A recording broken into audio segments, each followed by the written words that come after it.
કેમ કે શ્રી સ્વયં રૂક્ષ્મણીજી લક્ષ્મીનું અવતાર હતા. એટલું બધું ઐશ્વર્ય એમને સમર્પિત કરી દે કે તમે મારું કેવું કાર્ય કર્યું, તમે પરમાત્માને મળ્યા.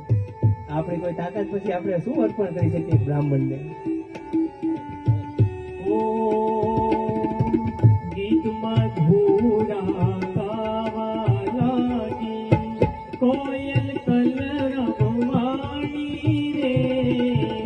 ગીતમાં ધૂરા ગાવા લાગી, કોયલ કલરવવાણી રે.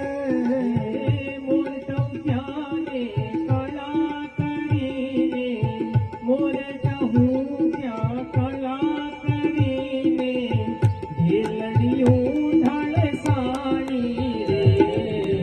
મળવા માધવરાયને ધારી, આયા રૂકમણી રાણી રે. મળવા માધવરાયને આયા રૂકમણી રાણી રે.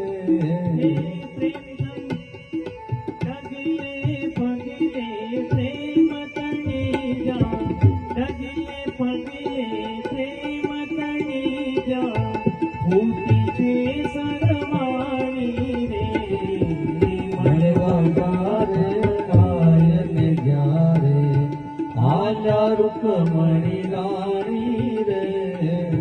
મળવા જ્યારે માધવરાયને આલ્યા રૂકમણી રાણી રે. એટલે આ બાજુ રૂક્ષ્મણીજી પોતાનું સર્વસ્વ